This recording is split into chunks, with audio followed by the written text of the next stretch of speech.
Today I'm going to be talking about the wonderful novel Allegiant by Veronica Roth. So this is going to be very, very spoilery. If you haven't read this wonderful series yet that just finished, you might want to get up on that one. So I will leave you with your non-spoilery. Come back once you've read it and we can talk and we can cry and we can laugh and we can do a lot of things together, alright? So bye-bye and leave now. Alright, so this book, yeah, I cried and I can't believe that this trilogy's over. I kind of just sat there shocked after I finished the novel and like slightly stared off into the distance and didn't believe that that's how it ended. But that's how it ended. Start off with Evelyn basically being like, ha ha ha, I'm gonna take over your city now and I'm gonna be your leader. And like, really, Evelyn? Really? Just, like, I'm gonna take all this power and I'm gonna be the leader of freaking Chicago. Ha ha ha ha ha. I guess picture like an evil laugh coming out of her. And what's worse is that she forces people to become pretty much all, like, everybody's factionless now. And that, like, do you really think it's gonna solve your problems? Do you really think people who've been living for like, what, 80 or so years as the faction system are gonna be like, okay, sure, let's all become factionless. Like, and factions is being, like, it's a bad thing to be factionless. They're gonna hate it. Are you stupid? Like, I literally was like, you're just literally asking for rebellion. You're asking for people to hate you and for asking for people to try and, like, assassinate you. So, really, Evelyn, really? The scene where they have this fight over the choosing ceremony bowls. Because, of course, all the factionists are like, screw this. And all the people who are regular, like, used to be faction members, are all pissed because, like, they like, those mean so much to them. Massive fight over the choosing ceremony bowls, which was pretty intense. And then, of course, you have Edward come back for a scene and then die. So, it's like Veronica Roth enjoys killing off her characters and watching us kill ourselves repeatedly. Actually, it's pretty funny because one day on her Tumblr, I asked her a question asking, like, there's one character that you really want to kill off, but you just couldn't. What character was that? And she replied and she went, I want to kill off Marcus so badly, but I just couldn't. And for the sake of the story, I just couldn't.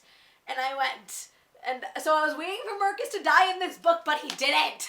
Out of all of the characters that died, they didn't kill off Marcus, which I'm really pissed off about. But yeah, so they killed off Edward, which I was like meh about because it was Edward, I mean, butter knife guy. But I wasn't really meh. I was meh about him dying. I wasn't that upset. Then Triss joins the Allegiant, which is where we get the namesake for this book. And the Allegiant are the group of ex-faction members who are royally angry at Evelyn and are trying to rebel against her. And they want to send a group of people out into the real world to kind of do what Evelyn prior in the video said. So we have that.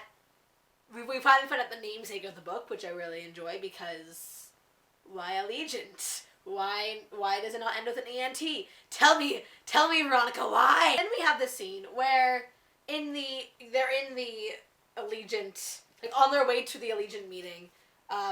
Tobias tells Triss that Caleb has been put on trial and he's found guilty and he's going to be executed in 2 days. And I honestly, like, I didn't really know what to think. I mean, a part of me was like, oh, Caleb, I mean, like, he's her brother, but the other part of me is like, he deserved it. He tried to kill her. But then we get the scene where Triss is in the Allegiant and then she's like, oh, I volunteer to go out, but only if Caleb comes with me. And I was like, what? He tried to kill you. I understand you, like, wanting to save him from being dead and, like, releasing him from jail. But why the sudden need to bring him with you? He tried to kill you. You were almost dead because of him.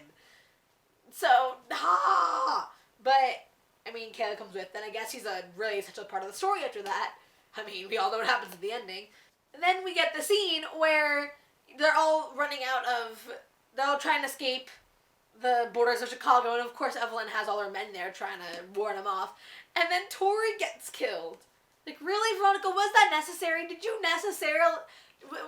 you really need to kill off Tori?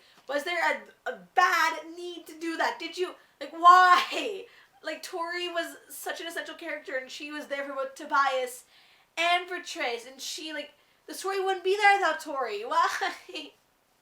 Why do you feel the need to cut off everybody's life and just kill them all?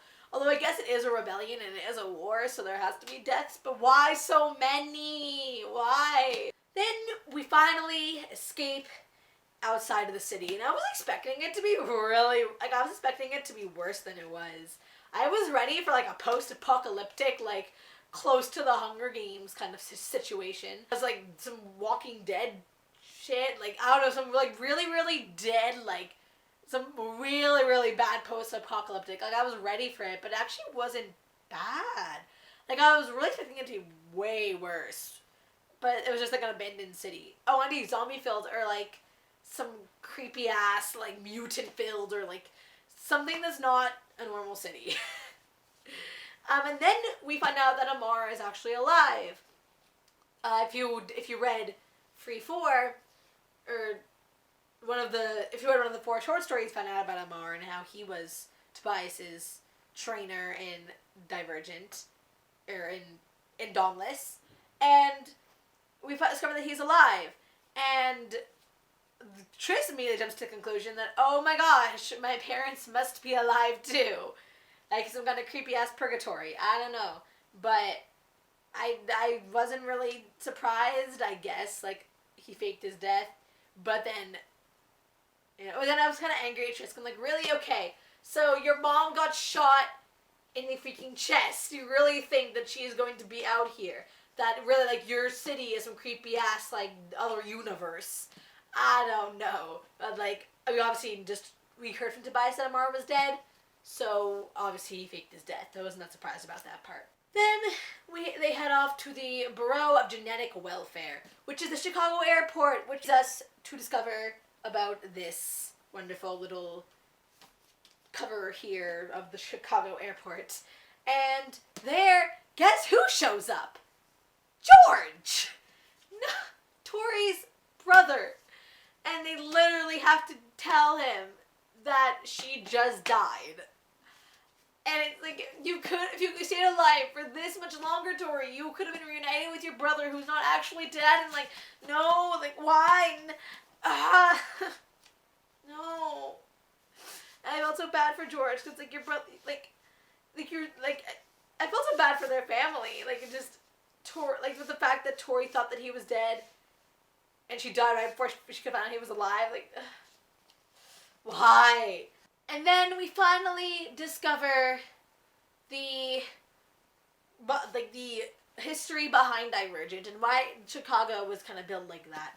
And we discover that basically back in the olden times, way back, we discovered, like, they wanted to try and take people and turn them, like, good, so take away their selfishness, take away their cowardly,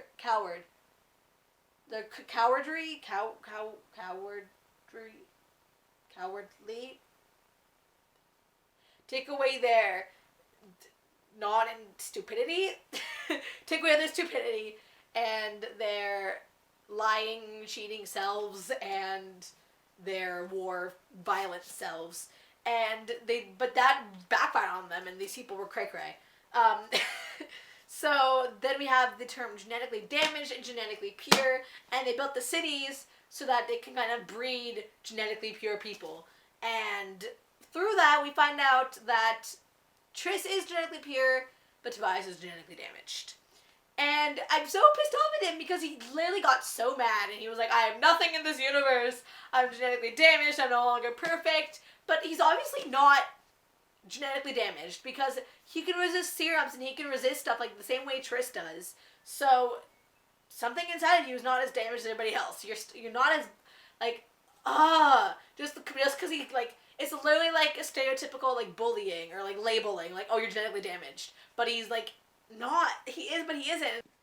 Tris is given her mother's journal, and that was really depressing because we found out a lot about her mom, and her mom obviously also plays a big part in the end of the story. And then Tobias meets Nita, and the minute I met Nita, I was like, something's going to happen between them. I don't know if Tobias is actually going to cheat on Nita, or Triss is just going to get jealous of Nita and then nothing's happening. Nita's going to drive a wedge between them, and I was freaking right. Of course, Nita's also GD and is like, oh, we're going to rebel. You need to come with us. You're GD. But don't tell Triss, because she's GP. Of course, Tobias is like, I promise I won't lie to Triss anymore, so he goes and tells Triss. And Triss gets all jealous over Nita and is like, what, are you, like, with her now? And, like, of course they're gonna fight, because they've been fighting for the past 2 books. So Tobias goes back to Nita and is like, sure, I'll do it, and Triss is all pissed off. So the rebellion happens, and Araya just happens to be standing next to the freaking explosion. And no, Araya can't be dead. Araya was one of my favorite characters.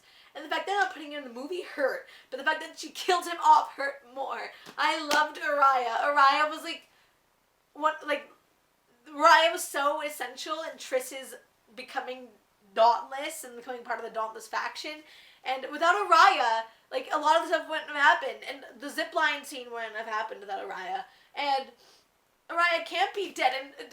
And Tobias promised to say, like, to help Araya and to be there for him, but no, you little shit, you killed him. You killed Araya. Why? And sort of, Christina has the worst luck. About to go with Will. Oh no, Trish shoots him in the head. About to go with Fernando. He falls out the ladder. Maybe there could have been something between Araya and Christina. Oh yeah, no, Tobias kills him by an explosion through the wall. And then of course Triss knows it's Tobias too, and she's pissed and literally goes like, I don't know if I can forgive you for this. And that was like one of those like, oh shit moments. Like, I read that and was like, oh damn, Tobias, sit down. Sit down, Tobias. Trish showed you what. But yeah, and Araya can't be dead. No, Araya, no. And I literally held out hope too. The entire book, I was like, no, okay, he's not dead yet. He's just on life support. He's not dead yet. He's just in a coma. He's not dead yet. But then, yeah, he died. Little shit. So then we discover that there's a lot of course, Evelyn being, I want to lead the power in the city. Is like, of course her and Marcus are now fighting over again, because Marcus has joined the Allegiant. And that's going to be like a massive blown out war. And David, the leader of the Bureau, is all like, oh, we have to stop this from happening again. We're going to just literally send in memory serum and wipe out everybody. Wipe everybody's memory. And Triss, of course, doesn't want this to happen. Because, hey, like, that's her city. Those are her friends. That's where she grew up. And furthermore, she discovers that the Bureau was the one behind all of the serums that caused her father and mother's death. So Triss is all like, you know what? We should backstab them and do some creepy ass trip, and like, we should wipe their memories. And I thought it was a good plan, but I could tell something. I was like, no, something's gonna go wrong. I mean, it's a book, and like, nothing's gonna go as planned. Nothing ever goes as planned in books. We discover that it is a suicide mission, though, to go and wipe these memories, because to get to the memory serum to wipe everybody's memories, you have to go past the death serum. Triss goes like, maybe I could survive the death serum. I don't know. I was like, oh yep, she's dying. She's dying. Just cause I don't know if she would die by death serum, but the entire time throughout the book, she mentions little like snippets of like, I realized I don't want to die. I realized I don't want to live. Like, it's talking about how she doesn't want to die. Just throughout this book, little snippets, and like foreshadowing she's gonna die. I could just tell, and also the fact that it's dual point of view. I'm like, Veronica Roth could do anything. Like, I just don't trust people with dual point of views right now. I don't trust Rick Riordan with this Heroes of Olympus books. I'm scared for Legend because I know that's dual point of view. And I don't trust, because of her, I cannot trust people who do dual points of views. I can't do it. PC Cast, Kristen Class with the House of Night series included. I do not trust dual point of views because they can literally do anything. And also because at one point on Veronica's blog, she mentioned that she would have liked the Harry Potter books better if Harry had died, because they would have been more of an heroic or brave act. I'm like, oh well, guys, who's dying in the freaking novels? Triss. She's the main character. She's the Harry Potter of the Divergent trilogy. So I just knew it was going to happen. So, of course, Caleb volunteers.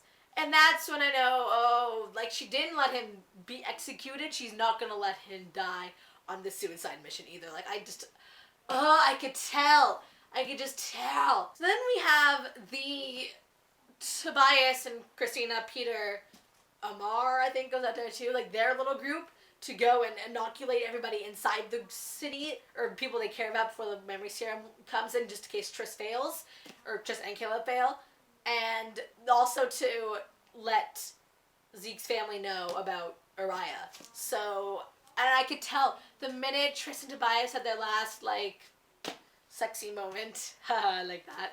That was one of my favorite scenes, when they had some sex in the couch. But I knew that because, like, pretty much right after that, Tobias leaves, I knew it was gonna be some, like, Hunger Games shit, where they think they're gonna see each other again, but they didn't. Like what happened with Peeta and Katniss in Catching Fire with the clock, and at midnight he's like, I'll see you at midnight, and yeah, no, that didn't happen.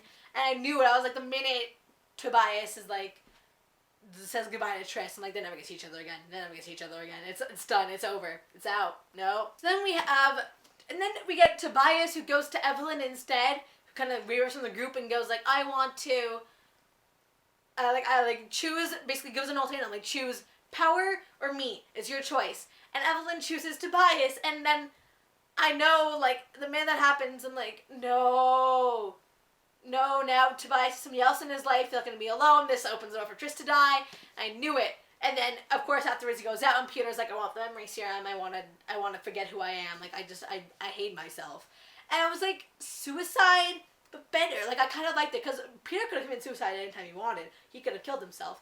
But, and instead, it's like suicide, but not, because he still lives, he just doesn't remember what happened in the past. He doesn't remember what a horrible person he was. And I'm happy, because I like Peter now that he's changed around, and he's not an evil little bitch.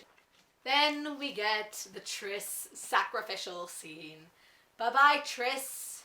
So long, amigos. So, of course, we get the scene where Triss and Caleb are like, oh, shit. Nope, things going wrong, and they're running to the memory serum, and they get caught. And, of course, Triss goes and sacrifices herself for the little shit, Caleb. And just, I understand why it had to be done, but I just can't come to terms with it. So, of course, she runs, and she's like, I'm gonna step out of the death serum. So, we know right there she's gonna die. I mean, we just know. Like, I know she's gonna survive the death serum, but, so and then, of course, she tells Caleb, if I don't get through this, tell Tobias I didn't want to leave him. And we knew right there, we knew right there and then there, she's not going to make it back. She's not going to live. And so she goes through the death serum, she survives, she gets in, and of course David's sitting there, and he's like, bitch, no. And so she releases the memory serum right as David shoots her, and as she's dying, we have the shot of her mom coming to get her, and that was just, that was heart-wrenching. And as she's dying, like, I knew it was gonna happen, so I wasn't that surprised, and I actually didn't cry. Because I cry more when other people's reactions to death. So, like, examples are, like, any Doctor Who thing, somebody dies, somebody leaves, is the other person's reaction when, I'm trying to think, like, in anything, an Arrow, when, spoiler alert, when somebody dies in Arrow, when, like, Oliver's reaction to that death. You know what I'm talking about? Like, that made me cry. So it's not the actual death itself, the other person's reaction. So I didn't cry when Triss died. I kind of knew it was going to happen. I thought more of, like, I hope when Tobias dies, Triss is there to, like, bring him over. And I hope it's, like, one of those Titanic things where, like, they can live happily ever after together, in heaven together, as young kids, like, and they can be reunited in heaven. I hope that's what happens between them, because I get, like, they need to be together in the end. That's all I care about. Whether it's in death or life, I don't care. They need to be together. They're perfect. Tobias, when he gets back, and on the way back, he's talking about, like, now me and Triss can be, like, happy together forever. And I was like, no, you won't! You won't be together because she's dead! You don't know this yet, but we know! And it was, like, probably the worst. And the minute when she gets back and they're, like, assaulting Cara, and they're like, tell me what happened. Tell me what happened. And she's like, Triss, like, sacrificed herself.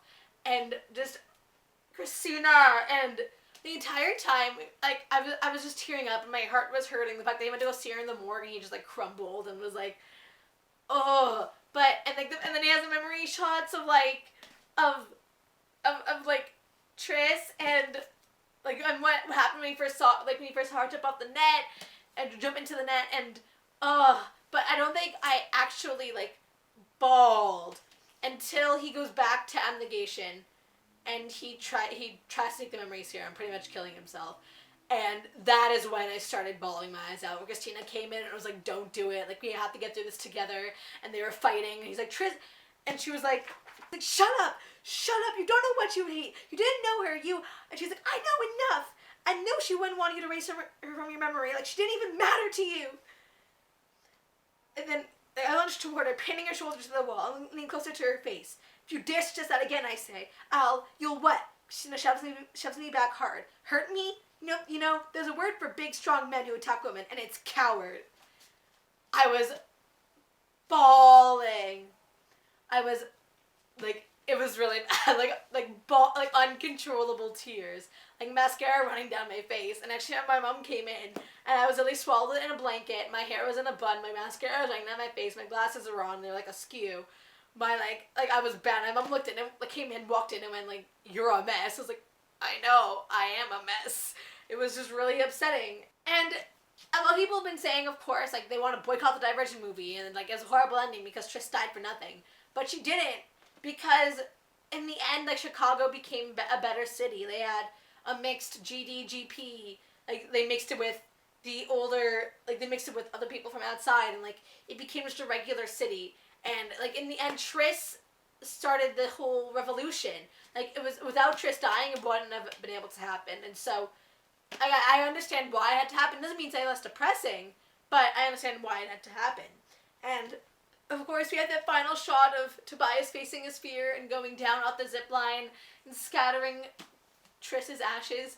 And I kind of smirked a little bit because I can imagine somebody walking and, like, getting hit in the mouth with ashes, but... or, like, in the face, like, ow, what's in my eye? Oh, just Triss's ashes. But it was hard to laugh because it was just really, really influential and, like, meaningful scene. But yes, and that was Allegiant. So, my favorite of the 3 books would have to be Divergent, just because for the most part, the first book is always the best. For most series that I've read, the first book is always the best. There's the odd series where it gets better, but for this one, Divergent is my favorite. And I don't really know whether... I think I kind of like Allegiant better than Insurgent, just because I love when books make me cry. I sound like a satanic, like, little creepy, like, evil child, but I really do like when books or, like, TV shows and movies make me cry, because, again, I just feel it. So, Allegiant was probably my second, and Insurgent was my third, because kind of just, like, a filler book in between, and plus, pretty much, Triss and Tobias fought the entire book, so that was kind of depressing for me. But, yeah, I have to rate that maybe 4.5 out of 5 stars, just because the ending, like, it just hurt a little too much, and, like, I didn't want Triss to die. But, yes, that was my review of Allegiant, and I hope you guys liked it, and subscribe to me if you haven't already, like this video, and go follow me on my social networks to figure out what's up next, and what I'm doing with my life, and what I'm reading, and all that jazz. Alright, I'll see you guys later. Bye! Mwah!